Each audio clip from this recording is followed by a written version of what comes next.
Кумторго барып келдиңиздер, Кумтордун азыркы абалы кандай экен? Эми мен мындай да баштан айтайынчы, менин комиссияга кирген себебим бир гана нерсе болчу, бул эки гана нерсени билейин дегем. Ушунча жылдан бери эл билбеген чындыкты билейин дегем. Ал эмне болгон чындык? Кумтөрдө канча алтын калды, канчасын казып алды. Бүгүнкү күнгө чейин табышмак болуп жатпайбы? Бирөөлөр айтат алтын калбай калды, аны улутташтырган кереги жок дейт. Бирөөлөр айтат жок, аяктайлы 500 тонна алтын бар дейт. Мен ошол чындыкты өзүм көзүм менен көрөйүн, ошол комиссияга кирейин деген негизги ниеттерим, милдеттерим бири болчу. Экинчиси, Кумтөрдө кимдер акционер, кимдер коррупционер, ошону билейин деген болчумун да. Мамлекеттик комиссиянын курамында Кумтөргө барып келдим. Барып келердин алдында мен кызыктуу бир кат алдым. Өкмөттөн мен билесиздер, жогорку кеңештин трибунасынан сурангам. Ошо мага Кумтөрдө бүгүнкү күндө талаш кылбай айтып койгулачы. Добуш менен угуз албасаңар да комуз менен угуз койгулачы, канча алтын бар деги десем, мына мага атайын өкмөттүн ыйгарым укуктуу өкүлү, жогорку кеңеште өкүлдүн атынан кат келди. Ошол катты карап мындай бир эле барактуу кат, мына бул баракта жазылып турат. Кумтөрдө бүгүнкү күндө Кыргызстандын балансында, же болбосо Кумтөрдүн балансында 71 гана тонна алтын бар деп атат. Центральный участокта 43 тонна, юго-западныйда 10 тонна 900, Сарытөрдө участогунда 18 тонна деп төраганын орун басары Жаманбаев мага жазып атат. Мен барганда эле Кумтөргө барганда эле биринчи суроом ушул болду. Ай, деги канча алтын бар? Мен күн экинчи кылып сурайын десем, айтышты, муногу Давыдовдун биягында Лысыйдын алдында дагы чалгындалган, казууга даярдалган 140 тонна алтын бар деди. Биягында Сарытөрдө дагы 40 тонна алтын запасы бар деди. Бул дагы чалгындалган. 180 тонна, ал эми карьердин алдында дагы 200 тонна алтындын немеси бар деди. Ал кыйын экен казып ала турган, ал жанагы жер алдынан оюп калыш керек экен да. Негизи 380 тонна алтын жөнүндө айтты. Анан биякта хвостохранилище бар. Калдыктарды сактоочу жай бар. Ошол жерде суюктук жатат, эми баягы кум менен агызылганда, химикаттар менен агызылган, ал жерди кайра иштеткенде дагы 103 тонна алтындын запасы бар деди. Демек 480 тонна алтындын запасы турса, биздин Кыргыз өлкөсүнүн өкмөттүн баласында 71 тонна гана алтын турат да. Мөңгүлөрдү айтып эле коеюн, канчасы катылып кетти, канчасы казылып кетти. Мен алтынды сурадым, эми алтын дегендин өзүнүн аты ушундай экен да. Эки тамгадан, эки эле сөздөн турат экен, ал анан тын депчи.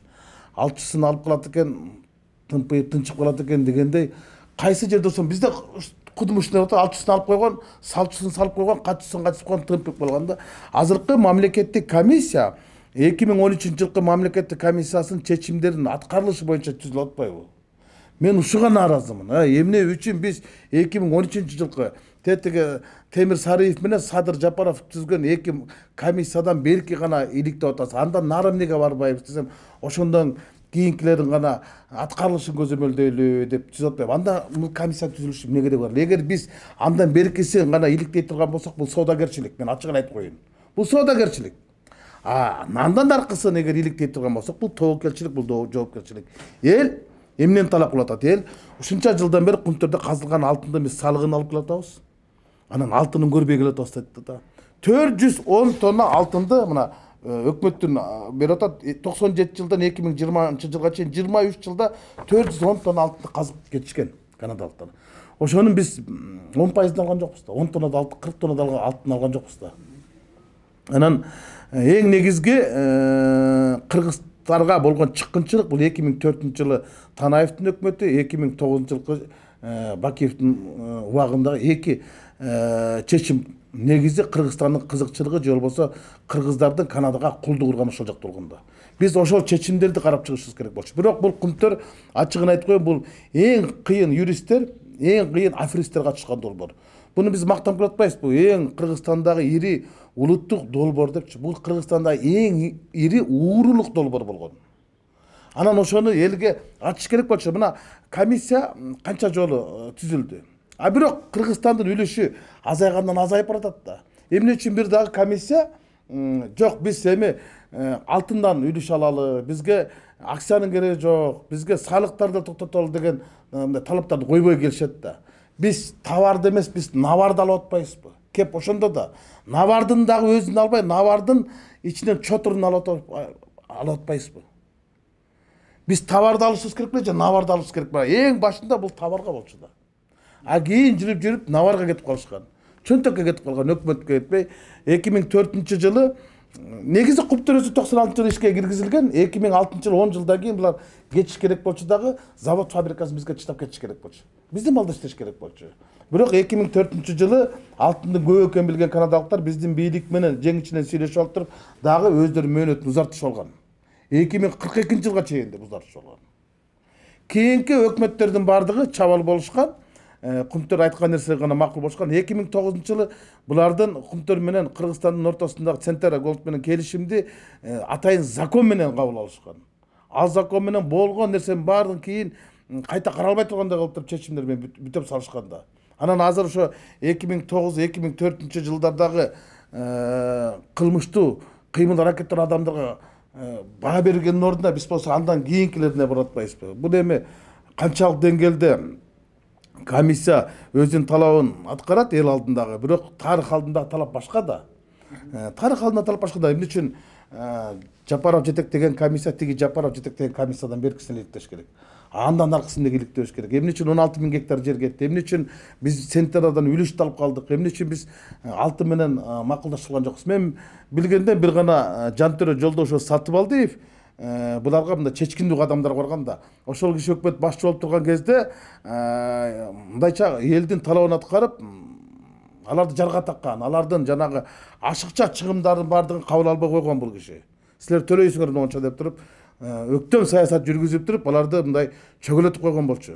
Биз андан кийинки өкмөттөр бардыгы жалтак, каршы курток кояман саясатында келип атпайбы? Маселен, мисалы эмне үчүн ошо кумтөр менен сүйлөшкөндө мындай кардинал нерсеге бара алган эмес, чечкиндүү кадамдарга бара алган эмес. Эмне үчүн алар менен биз ушундай анткени бардыгы эле өкмөт аларга кулдук уруп калганбыз да. Ошолордун сөзүн сүйлөп калганбыз. Центра Голдтун бир эле Кыргызстанда эмес, Канадада, Америкада, Турцияда, ана Монголияда бар. Бирок ал жактагы жергиликтүү калп, ошол Апачинин урпактары, ошол эле Чыңгызхандын урпактары биздей жалтак саясат жүргүзгөн эмес. Алар Центра менен силер алтынды өндүрөсүңөр, 60% силердики, 40% биздики. Силер бизге товардан бересиңер деген чечимдер менен туруп алышкан. Силер но мөңгүгө тийбейсиңер, бул жакта экологияны монда бузбайсыңар деген катуу талаптарды коюшуп, ошентип тиги кумтөргө өздөрүнүн талабын так коюшуп, ошо негизде иштеп келишет. А биздики андай болбой жатпайбы? Биздики жүгүнүп саясат кылат, Мына ошондуктан эми комиссия акырындык менен өзүнүн ишин жыйынтыктайт. 2 айлык бөлөт менен да, бирок анан ар бир комиссиянын мүчөсү өзүнүн сунушун ошол комиссияга киргизет. Анан ошо комиссия эмне деген талап менен чыгат. Эгерде кандайдыр бир макулдашуу үчүн, же болбосо бир соодагерчилик кылып, же болбосо бюджетке акча өндүрүү үчүн эле түзүлгөн комиссия болсо, анда мен бул комиссияга каршы чыгам. Мен ачык эле айтып коеюн, анткени менин оюм башка. Анткени мен ал жерге барып көрдүм. Миң уккандан бир көргөн артык депчи. Мөңгүлөрдүн кадимкидей ээрип баратат. Калбай баратат. А эмнеден ээрип баратат мөңгүлөр? Булардын бир күндө 1000 тоннадан ашык булар солярка жагат. Анан канча деген техника иштеп атат, алардан көтөрүлгөн чаңдар бар, мөңгүл иштеп туруп, мөңгүлөр калбай баратат да. Давыдов, Лысый, Петров, Гилейге мөңгүлөрдүн бардыгы ошол жерде. Эң коркунучтуусу алтында калбай баратат, анан кыргыздын мөңгүсү да калбай баратат. Бизге суусу калбай баратат, уусу калып атпайбы? Кеп ошондо да мен барганда көрдүм, булардын бир гана машинасы $3,5 миллион калат экен. Ошондо 54 машина иштеп атыптыр. Машинасын айтпайын, мен шинасын айтайын. Бир шинасы дөңгөлөгү да, шинасы 18 миңден $23 миң чекен. Бир машинанын дөңгөлөгүн жылда алмаштырганга $100 миң кетет. $100 миң кетет. Булардын бардыгы да түшкөн кирешеден, анан кийин мына биз булардын бардыгын алдык деп туруп, анан ошодон дивиденд төлөп атпайбы? Мына эми таза кирешеден онча эле калды. Биз болсо, көзөмөлдөгөн киши барбы? Ошо канча, мисалы бир дөңгөлөктү дейт, бир эле жылга чыдайт дейт. А мүмкүн 2 жыл айдаган чыгар. Мүмкүн мисалы жана бир машинанын 3,5 тонна заправка экен, 1 саатта 100 тонна солярка жок болот экен. Анан эми 50 машина истесе, ойлой бергиле, бир күндө канча тонна күйүүчү майды жагып атканы. Алардын бардыгы нерсе, мен бирок бир нерсеге ошо комиссиянын учурунда ошо кумтөргө барганымда канааттанганым, Кумтөрдө азыркы күндө 1700 адам иштеп атса, ошодон бир 3 гана адам ошо канадалыктар экен, калганы баары биздин кыргыздар.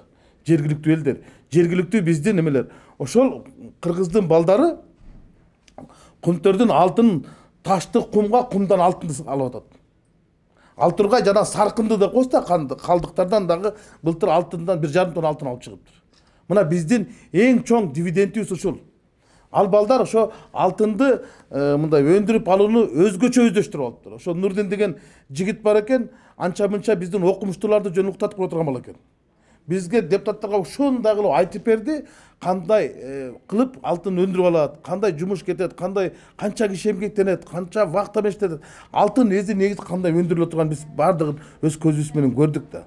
Мына ушундай биз алтындай болгон балдарды, кадрларды алып калыппыз. Ал балдар айтып атат, азыр бизге завод куруп берсеңер, биз өзүбүз деле иштетебиз дейт. Анысылар бул жерде канадалыктар жок дейт. 3-4 гана адам ушул жерде вакытта иштесе, калгандар бар сыртта дейт. Мына Бишкекте борбордук офисинде турат экен. Атак Кумтөрдү негизинен иштеп аткан балдар бар, кыргыз балдар. Бүт биздин жергиликтүү эле балдар экен. Анан негизги жанагы айтылып кетпеди, мага чейин комиссия мүчөлөрү Каныбек Капашев айтпады. Жанагы хвостохранилище деп коет, ал жерде калдыктар сакталат. Ошо калдыктарда кайра иштетсе, ал жерден 103 тонна, былтыркы мөлчөр 106 тонна алтын запас жатат. Бул жер үйдүн алтындан көп болот атпайбы? Bunun baası 6 milyar dolardan aşık bolot. Eğer hazır biz bugün günde 63'ten hesaplesak unsiyin. Anda bu yerde 6 milyar 300 milyondan aşık dolarlık akça jatat. Mına bizden qarızды жөнүндө кутулуп отурган нерсе жатат. Бирок ошол дагы бүгүнкү күнгө чейин кыргыз өкмөт өзүнүн баласын алган эмес. Эмне үчүн өзүнүн баласын алган эмес? Эмне үчүн чалгындаган алтындын немесин алган эмес? Булар эми Кумтөр жылда 16-17 тонна алтынга чыгарат. Bir günde 31 kilogram altın çıkarttık ekan. Biz ошо kuyulgan жерine чейин барып көрдүк. Таразыга тартып да көрдүк алтынды. Bir günde 3-4 milyon dolarlık продукция çıkarып атат. Bir günde.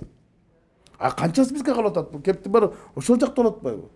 Анан ушулардын баардыгын көрүп билгенден кийин мен Кумтөр боюнча элдик комиссиянын өкүлдөрү бар экен, билген иштегендер бар экен, геологтордон bir топ маалыматтарды алдым. Тетиги алар кандай иш жүргүзүп атат, каяктан алып келип атат, эмне кылып өздөрүнүн кирешелерин азайтып, чыгашууларын көбөйтүп, анан бизге дивиденд бердик деп, анан былтыр биздин өкмөттү мене өзүнчө эле бактылуу болушпады. Биз Кумтөрдөн биринчи жолу дивиденд алдык, атаң көр, анан 2,2 миллион доллар дивиденд алышты. Дивиденд деген бул пайдадан жана биздин 26,5%га бөлүнгөн дивиденд да. Дивиденд деген бул жанагы алимент сыяктуу акча. Анан эми алименттин көлөмүндө болот атпайбы? 200 миллион сом болот экен да. Рыскел Чынбекович, ошол ар бир бийлик келген сайын ошо Кумтөр боюнча жаңы комиссиялар түзүлүп, текшерүүлөр болот, бирок жыйынтыгы анча болбой атат. Мына дагы түзүлдү. Эми азыр Садыр Жапаровдун түзүлгөн комиссиясынан берилген изилдеп атпайсызбы? Ошол соодалашууга, соодагерчилик деп атпайсызбы? Кандай соодалашуу болуп калышы? Мени ошол жака жетелеп баратат да. Бардык нерселер анткени эмне үчүн биз бер жагын мына могу жерде турат да, Кумтөр деп туруп бизге документтердин бардыгын беришти. Бул жерде мынакей Кумтөрдүн кайсы жылы кандайча центрга айланып, анан кийин кантип Кыргыз Республикасынын өкмөтү менен Канада өкмөтүнүн ортосунда келишимдердин бардыгы турат. Эгер биз буну карабай турган болсок, бизге бериштин канчалык кажети бар эле? Анда биз комиссия мындай ачеттин артын сугут жалайт болуп туруп, бюджетке бирдеке өндүрүш үчүн түзүлгөндөй ниет калтырып атпайбы? Буну карайлы депчи. Келгиле биз тетиги 2004-төн баштап карайлы. 16 000 гектар жерди ким берген? Кошумча кылып. Булар 10 гектар жерди 10 жыл калган да. 10 гектар жерди 10 жыл калган. Андан кийин 16 гектар жерди, 16 000 гектар жерди анан да берип атпайбы. Мына азыр карагылачы өзүңөр деле карагыла. Мына азыр 2042-жылга чейин дейт да. Эгер 71 тонна алтын калды деп берип атат. Булар 17 тоннадан казат. 17-18 тоннага чейин казат жылына. Анда 5 жылдан кийин кете бериш керек экен алтын калбай калса. Анда эмне үчүн биз булардын мөөнөтүн узартып атабыз? Демек булар чалгындоого, мисалы, бул чалгындалган нерсе. Илгери эсептен алганда чалгындалган нерсе да. Анан булар чалгындоого былтыр 24 миллион, анда мурунку жылы 20 миллион кетти деп 44 миллион долларды чалгындоого кетти деп атпайбы? Бул чыгашага бекитип атпайбы? А мүмкүн бул киреше чыгар 44 миллион доллар деген. Бул деген эбеге чоң акча да биздин бюджет үчүн. ошолор менен биздикилер макулдашып койгонбу же ошолордон жок биз ногуларга ишенбейбиз, бизге бергиле деген соодагерчилик болуп жатат деген менде ойлор кетип атат. Буга чейин деле канча комиссия түзүлгөн. Анан экинчиден мына менде биздин мындан мурунку өкмөт Мухаммедкалый Дүйшөкеевич азыр ошо кумтөр боюнча ачыгын айтып атпайбы, ошол боюнча кылмыш козголду. Мына эки документ. Эки документ Канадага кат жазып атат биздин эки вице-премьер. Эки вице-премьер 2019 жылдын бир эле убакытта бир күндө бир балда эки киришме атат. Первый вице-премьер-министр Куатбек Айылчиев Воронов, экинчиси Жеңиш Оразаков жасап атат. Бул кумтөрдөгү кылмыш иштери боюнча маалымат берип атат, кепилдик берип атат. Бул болсо жерлер боюнча, талаш жерлер боюнча, мөңгүлөр боюнча экөөбүздөн кепилдик кат берип атпайбыз. Демек, мен ушундай ойго түртүп атпайбы. Ал Абылгазиевдин өкмөтү деле ушундай кепилдик берип туруп, анан кийин бир жеңилдик алган экен депчи. Кепилдик болгон жерде жеңилдик болот.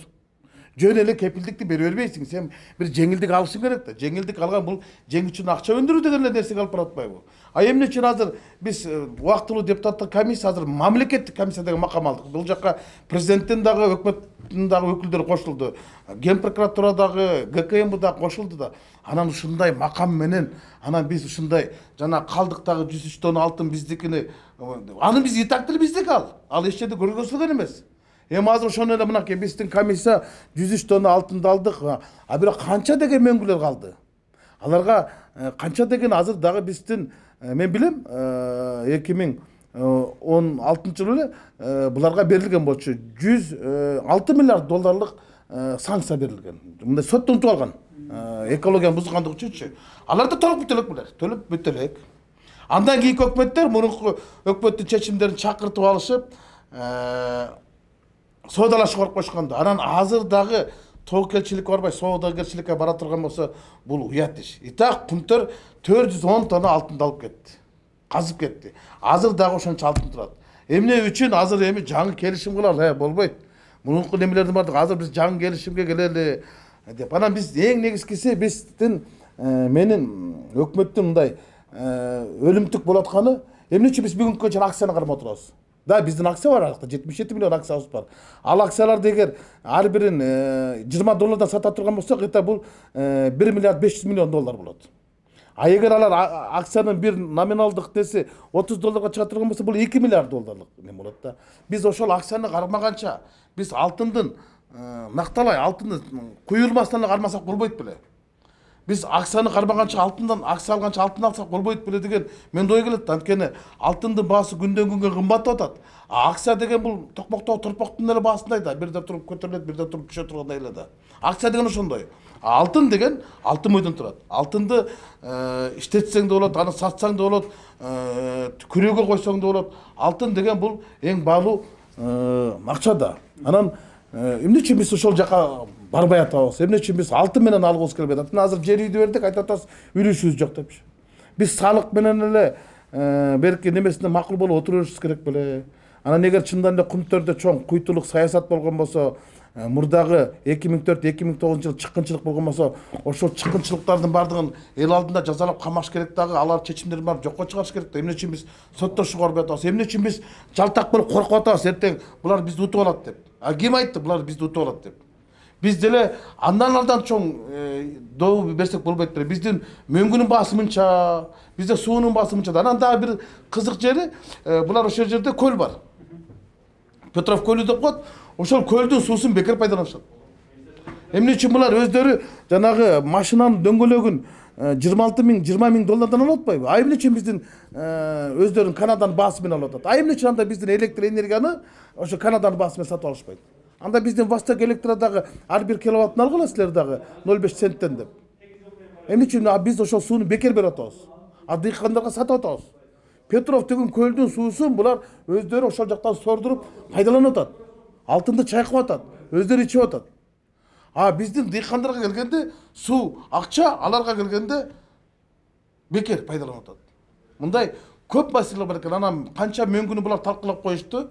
А чын-чынында келгенде булар мөңгүнү жылдырыш керек болчу дагы, кайта башка жака которуш керек болчу алдында алтын алыш керек болчу. Менин көргөндө атвалдардан менен кошо аралашып алып коюшкан да буларчы. Былтыркы жылы жанагы бир кырсык болуп, эки бала кайтыш болуп кетпеди. Ошолордун баары жылганда, ал эмнеден жылды? Анткени атвалдын арасында муздар да бар болчу да. Алар күн жылганда эригенден анан жылат да. Эригенден жылат да, бири-бирине эме болуп. Анан ошондой болгон болчу. Мына ошолор боюнча дагы маселе көп. Дагы бир суроо сизге.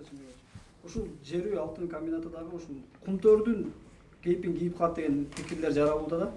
Буга кандай дейсиз? Кайсы? Жер үй боюнчабы? Жер үй боюнча.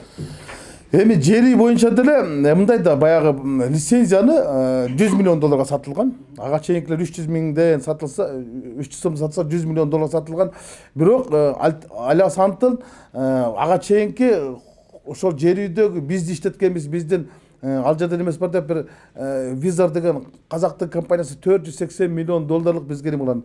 Анан орустар биз аларды менен сүйлөшөбүз дагы, аларды силерге берген доосун биз төлөп беребиз деп немешкада. Бирок мен изначально жер үйдүн алтынына каршы болуп келгем. Азыр дагы каршы болуп айтам. Анткени жер үй бул кумтөрдөй алыс эмес. Айыл жакын жагашта. 6 километрден эле айыл. Таластын суусу турат. Таластын суусу турат. Анан экология жактан бул өтө коркунучтуу. Анан бул деле мөңгүлөрдүн тегерегин барын касат. Анан кийин бул коркунучтуу. Мен айткан болчумун, жер үйдүн кени бул жемкорлордун эле жеми депчи. Жемкорлордун жеми. Ал жерден уусу көп болот, анан чуусу көп болот деп. Анткени кандай болгон күндө дагы жер үй эгерде ошо 105 тонна алтындын 50% бюджетке калат, 50%ын тиги казып алган компания алат десе мен макул болот болчу. Анан бул деле кумтөрдүн жолу менен кумтөрдүкүн эле чечим менен кетпеди. Куду менен ошондой эле кумтөргө кулду кургандай башка жакка да кулду курбадыкпы? Эмнече биз тиги монголдордой боло алган жокпуз? Эмнече биз канадалык индейцтерди, апачинин балдарындай боло албадык? Арман ушундай болот атпайбы? Алардай биз өзүбүздүн экологибизди коргой албай калбадыкпы? А биздин бийлик мындай жерге келгенде ылдый баш саясат кылышты да. Экөөтө кумтөр менен жер үй окшош. Кудум окшош. Арден биз айтып атпайбы, биз товарга эмес, наварга, биз алтынга эмес, акчаны алып атпайбызбы? Салыгын эле төлөсө болду деп атабыз да. Эми салыгын деле булар төлөгөндөчү, булар чыгашасын көбөйтөт. Мисалы, заводду 5 миллион долларга курган боло турган болсо, булар 10 миллион долларга курдук дейт. Аны ким көзөмөлдөйт? Жанагы деле шинасын 20 миң доллардан баалып атса. Суусун дагы булар, мисалы, кумтөрдөгү ичкен суусун Казакстандан алышкан. Казакстандан сатып келип алып ичкен да. Баасы мен билбейт ки, баасы дагы бир биздин легендадан 10 эсе кымбат болуш керек. А ошолордун баардыгы чыгаша да. Анан чыгашасы көп болгондон кийин дивиденд аз болот. Биз кирешеден гана дивиденд алабыз. Жана акцияны кармай турганда чоң киреше. Анан бизге товар эмес, навар эмес, чотурун берип атпайбы? Ошондон этеп чымчык коюп гана берип атпайбы мынакей деп. Бунун баардыгы баягы көзөмөлдүн жоктугу, көзөмөлдүн боштугу, же болбосо мурдагы келишимдердин баардыгы кеткен кемчиликтер. Биздин өкмөттүн ошол канадалыктар өздөрү жасаган жок да мунун баардыгын. Биздин өкмөттүктөр ошого макулдук берген да. Ошолор менен чогуу келишимге кол коюп аткандан кийин алар деле айтат да, бизде мындай сунуш дейт. Биздики макул болушкан ошого. Демек, алар менен кошо биздин дагы өкмөттүн адамдары, жогорку бийлик адамдары кыймыл аракетинде ушундай кылмыштуу кадамдарга барышкан. Кылмыштуу адамдар барышкан. Байыбыз керек. Демек, ушул жерде мындай Канаданын компаниянын айтканда биздин өкмөт макул болгонуна караганда бир коррупциялык иштер болгонбу ошол жерде? Албетте да, мынакей баардыгы эле учурда айтып келесиздерчи, акционерлер депчи. Эми бирок акционерлер ким экени айыл кече ачыктай албай атпайбызбы? Аты чыкпай атпайбы? Сиздердин комиссия ошол. Мына айтып атам, мисалы, эмне үчүн булар Айдар дагы, Максим дагы менде акция алган болуш керек. Жөн эле мындай берген болуш керек да, мындай жөн эле өздөрүнүн мүмкүнчүлүктөрүн баардыгын, артыкчылыктарын баардыгын өткөрүп берген эмес да. Кандайдыр бир кепилдик, анан жеңилдик алган да, кепилдик берип туруп жеңилдик алган да. Ошончо мыйзам менен бекитип бергенден кийин.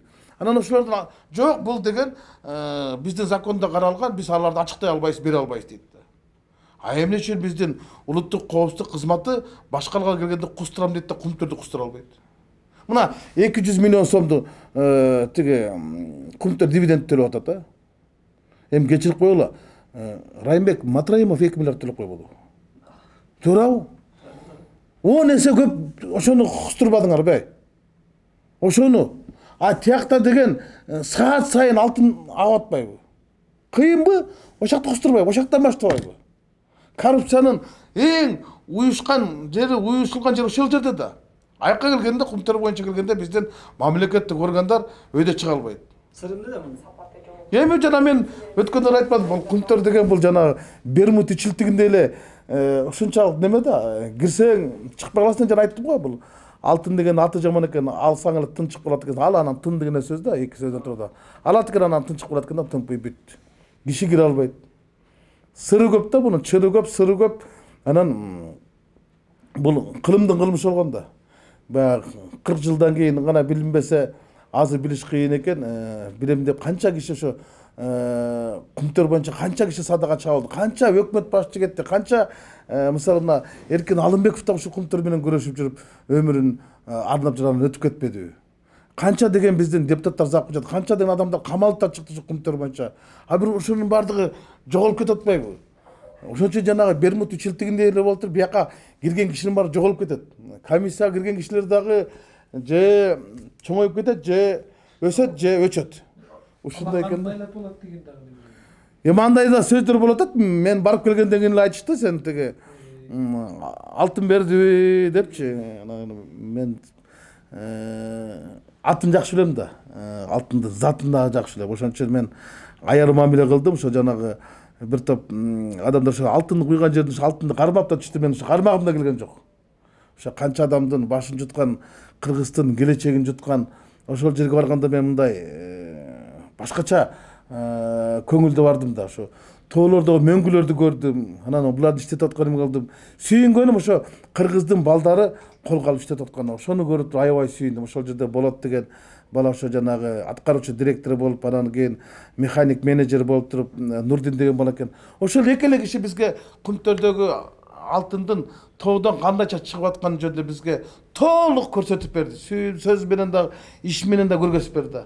Мен ошого сүйүндүм. Алар жоктор казып алсак болот экен. Улутташтырып алсак деле ошол эле биздин балдар жап-жаштакай кылып калган алтындын баарын казып туруп, жашынакай кылып туруп, мынтип Насбанкка жийип берет экен. Кирпичтей кылып туруп. Мына ошондой балдар бар экен. Ошондой мүмкүнчүлүктөр деле бар. Бирок бизде күчтүү кадамдар, күчтүү адамдар болбой атат. Бул жерде ошол 90% кыргыз балдарчы деп атпайсызбы? 99%. 99%. Канаданын жүргүзүп аткан саясаты эмеспи? Ошол бизди кетирсеңер, бияктан Жок, бирок биз алар менен сүйлөштүк. Мисалы, канадалыктардын алган айлыгы ал жерде биздин кыргыз балдардын алган айлыгынан 10-20 эсе жогору. Эми бизде сурадык айлыктар, маяналар боюнча сурасак эми айтышкан жок, коммерциялык тайына депчи. Эми жакшыраак алышат экен, жакшыраак эми салыштырмалуу, бирок алар азыркы айлыгы кийин дарыдан арзан болуп калат. Анткени өтө 4200 бийиктикте алар жашта. Өздөрүн мындай эч нерсе сезбей эле ала бармандык менен иштешип атат. А кийин билинет. Андай бийиктикте иштегенде илгери Советтер Союзун убагында абдан жеңилдиктер каралчу да. А булар вакыт ой жумуш менен деп 15 күн баягы азыр эми күчтүү тамак менен эле иштешип атат да бийик жерде. Адам деле күчтүү антибиотик сайып койсо жүрө берет дыкылдап. Бирок канча организмдеги өлүп атканын сезбейт да, кийин сезет да. Азыр деле мен ошондой ойлоп койдум да. Азыр иштеп аткан балдардын бардыгы баягы айлыгы жакшы, байлыгы жакшы болуп эле иштешип атпайбы? А бирок кийин өзүнүн кедергесин, кесепетин тийгизет. Акыркы суроону ушул айрым ошол комиссиянын мүчөлөрү, Акылбек Жапаров дагы ошол комиссиянын жетекчиси бүгүн бизге жооп берүүдөн качты. Анткени эртең жыйын болот деди да. Бул кандай болуп отур? Эмне болгон? Жөн күнүгө эле жыйын болуп атат. Күнүгө эле мына бүгүн саат 2-де да жыйын экология боюнча. Анткени ошо мамлекеттик комиссиянын ичинде 4-5 топко бөлүнгөн, юридикалык, экономикалык, анан экологиялык жак болуп бөлүнөт. Ошо экологиялык жактар бизден кийин да калышкан. Алар ошо канча мөңкүнүн калганы, канчасы азайганы, канча алар мыйзамдарды бузуп, канча бизди чыгымдарга неме кылганын баардыгын эсептеп чыгышат дагы бүгүн отчетун беришет. Экономикалык алар канча салык төлөдү, жанагы ошолордун баардыгын алар өздөрүнчө алып чыгышат. Өздөрүнчө алып чыгышат. Канча салык төктү, канча алтын өндүрүлдү, канча деп алар өзүнчө эксперттер көрүп иштеп атат. Андан кийин юридикалык топто мен дагы мүчөмүн. Буларга бир топ кылмыш ишти козголгон болчу. ошол эле жанагы анан ошолордун баардыгы эмне менен бүтүп калган, эмне үчүн жеңичте сүйлөшүп туруп 8 кылмыштын 6-оосу ишке ашпай калган. Кандай кылмыш иштери? Мына менде бар, араңын өзүңөрдөр алсаңар болот. Мисалы, кылмыш иштери боюнча көп эле кылмыш иштери бар экен. Мисалы, дело номер 150-13 дейт, прекращено на основании решения Первомайского районного суда. Дело номер 150-13-139 прекращено в соответствии с пунктом 5 части 1 статьи деп бул дагы 19 апрель 2018 жылы кыскарып кетиптир. Дело номер 150-14-153 дейт, прекращено дейт 28 февраля 2018 жылы. Дело номер 082-16-00-97 прекращено в соответствии с пунктом дейт 2018 жылы. 2018 жылы бир топ кылмыш иштери 8 кылмыштын 7-өсү сот аркылуу же болбосо тергөө кызматтарынан кыскартылган. Демек булардын баардыгы кепилдик, булардын баардыгы жеңилдик. Демек бунун артында чоң соодагерчилик болгон. Мына ушул катты тиякка жазып атат. Анан сураган болсо керек да. Эгер бизден бирдеке сураган болсоңор, тетик иштердин баарын токтотпойсуңарбы? Алардын баардыгын бергиле деп туран ошого кат алып атат да. Эмне үчүн мындай нерсе болгону мен ошо комиссиянын алкагында сурадым. Өткөндө башкы прокурорго дагы ГКМБнын башчысына айттым. Мынагы ошол жазылган каттагы козголгон кылмыштар боюнча толук маалымат бер. Эмне болгон кылмыш иштери, эмне негизинде булар кыскартылып атат, баш тартылып атат. Мандем бар да. Мандем болгон жерде обязательно мандем болот.